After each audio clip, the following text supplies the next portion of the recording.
The Late Bud Story. By Aidoo. Aidoo. Ne Christina Aidoo is a Ghanaian author, poet, playwright and academic. She was the Minister of Education under the Jerry Rawlings administration. In 2000, she established the Mbism Foundation to promote and support the work of African women writers. The Late Bud Story. This is a retelling of Aidoo's short story. The Late Bud told from the perspective of the character Yaba. Aidoo's story is featured in her book No Sweetness Here and Other Stories. The Late Bud refers to Yaba, the young girl who is different to her siblings. The story takes place in Ghana. I hate running errands and fetching water. Who wants to do chores when you can play by the big trunk? That's much more fun.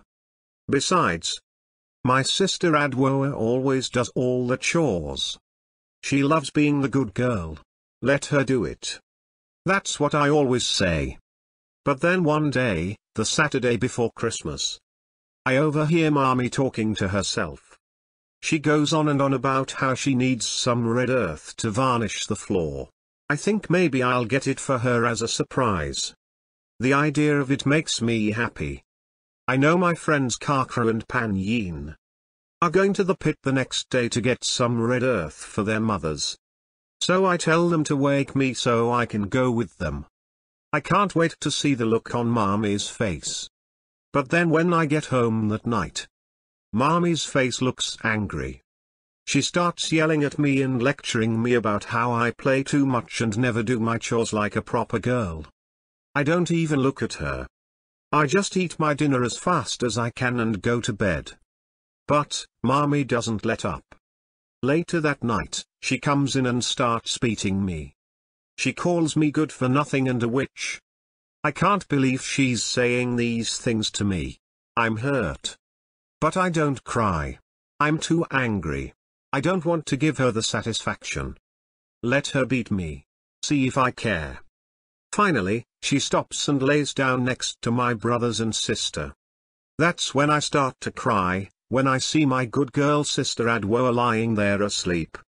Mommy loves her, but she hates me. Mommy always calls Aidoo my child. But she never calls me that. Maybe I'm not even her child, or maybe she just doesn't want to be reminded that I am. It's like I don't even belong to her. The more I think about it, the more I cry. I have to do something. I decide to go get the red earth for Mommy right away even though it's late.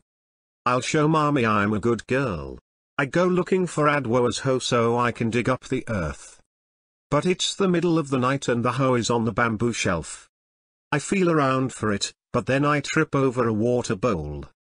Hit my chest on the edge of the tray and fall, hard, so hard I nearly knock myself out. Mommy comes in and starts yelling. Thief! Thief!